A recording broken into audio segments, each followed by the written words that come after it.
It appears that the Trump administration, Trump's State Department in particular, has listened to demands and orders from their masters and have fired a top official for advising the administration to come out against ethnic cleansing in Gaza. The crime of, advising the United States government to come out against ethnic cleansing. Wow, what a baddie. Now, the man in question is Shahid Qureshi, who was the top press officer for Israel-Palestinian affairs at the State Department. Monday's firing occurred days after an internal debate about releasing a statement to the news media that said, "We do not support forced displacement of Palestinians in Gaza." Shahid Qureshi drafted the line, what a big crime, which resembled previous remarks made by President Donald Trump and Middle East Special Envoy Steve Witkoff, who said in February that the United States would not pursue an eviction plan for Gaza. But since then, it appears that that whole Epstein files cover-up thing happened. There was some sort of talking to Donald Trump, and he did kind of like a 180 in his willingness to push back against Israel time to time. Now he doesn't push back on anything, and in fact will fire members of his own administration if they don't go along with Israel's lies in support of the ethnic cleansing and genocide currently taking place in Gaza. So it's coming up again now because of reports that these Israeli, officials are considering expelling and just ethnically cleansing Palestinians to South Sudan. So they're having conversations with other countries, essentially to see if these other countries will absorb Palestinian refugees, and South Sudan happens to be one of them. But denouncing ethnic cleansing was too far for the State Department.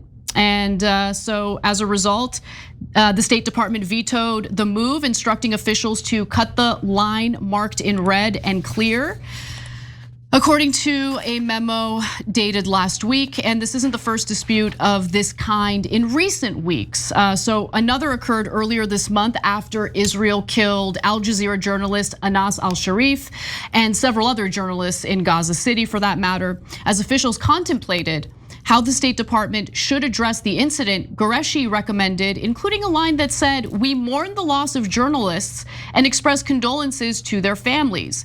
State Department leadership objected in an email sent August 10th, quote, "No response is needed," the email said. "We can't be sending out condolences if we are unsure of the individual's actions." He was a journalist who was literally on air every single day. Kind of hard to engage in terrorist activities when you are on the air, on camera every single day. Besides which, Israel didn't provide any evidence that Anas al-Sharif was a Hamas militant, because they don't need to provide any evidence. All they need to do is point to anyone, particularly humanitarian aid workers, journalists, things like that, accuse them of being Hamas militants, slaughter them, and enjoy the impunity that the United States offers them for doing these crimes. It's disgusting. It goes against what our values are supposed to be in this great American democracy. And Israel at this point is not only a liability to the United States, but completely ruins the possibility of our government being taken seriously when issues of human rights abuses come up on the international stage. Who are we to talk about human rights abuses or the necessity of following international law when we have allowed our special ally to get away with literal murder?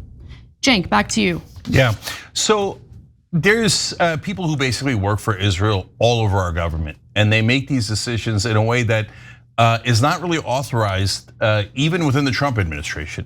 So if you're looking at this Qureshi guy and you're thinking, well, I don't know, maybe he snuck in, he's some sort of soft-hearted lib or something. No, he's the one that wrote the tweet for Marco Rubio about making Gaza beautiful again. Okay, so he's on their side, et cetera, but nothing is ever good enough. So if you say, hey, the official US policy is that we are not in favor of ethnic cleansing, they're like, that's it, you're fired. But that's, wait, I'm repeating official US policy. Yeah, but we work for Israel, we don't work for America, so you're fired. How could you get fired for stating official US policy if you're in the State Department? You know why? Because the fish rots from the head down, in this case, not Trump, although he's plenty bad, but Rubio. So Rubio, the article talks about the 7th floor and how the 7th floor basically works for Israel. That's Rubio's floor. And so Rubio's taking over $1 million from AIPAC, deeply connected to Miriam Adelson and the other Israeli lobby. And we told you that when he was brought in, number one, that he was part of Team Israel, along with several other members like Mike Huckabee and others.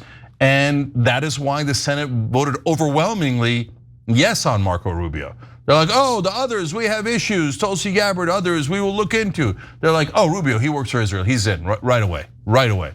So he's the Israeli Secretary of State, not ours. And so he won't even do US policy.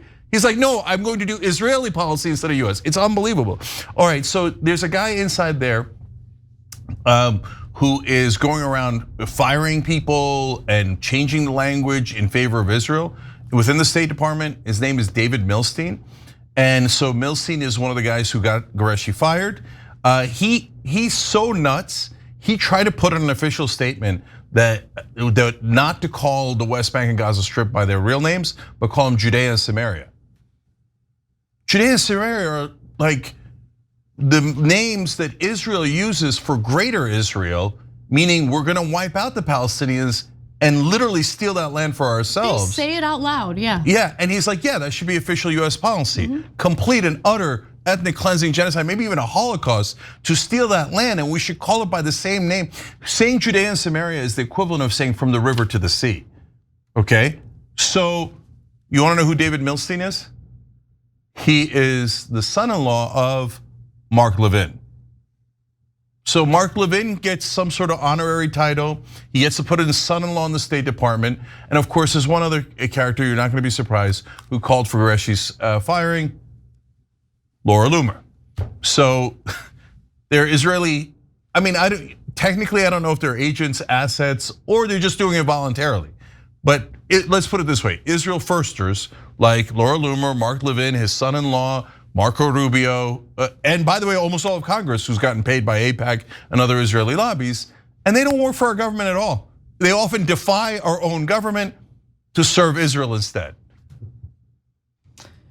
Yeah. That's the state of America.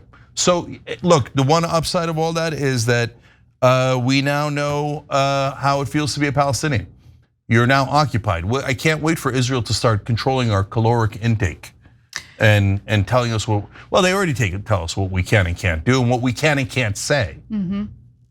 So look, the State Department didn't give any rationale for Qureshi's firing to the Washington Post or to Qureshi himself, by the way, but he's confident his pushback on the administration's allegiance to Israel was the culprit and says the following: despite a strong reputation and close working relationship with many of my colleagues, I was unable to survive these disputes.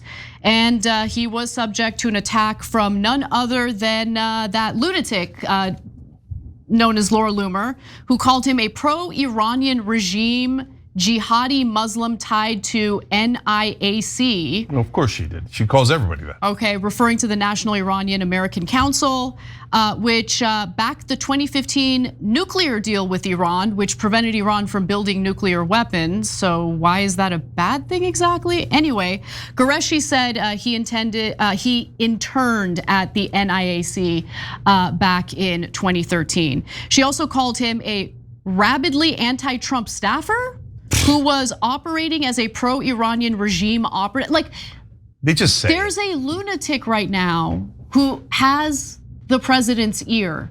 But honestly, I don't know how much it's really about Trump trusting Laura Loomer. I think at the heart of this issue is something happened, right? Because there was a period of time, even in Trump's second term, where he was willing to push back on Israel at least a little bit, right? Yes. He stopped attacking the Houthis.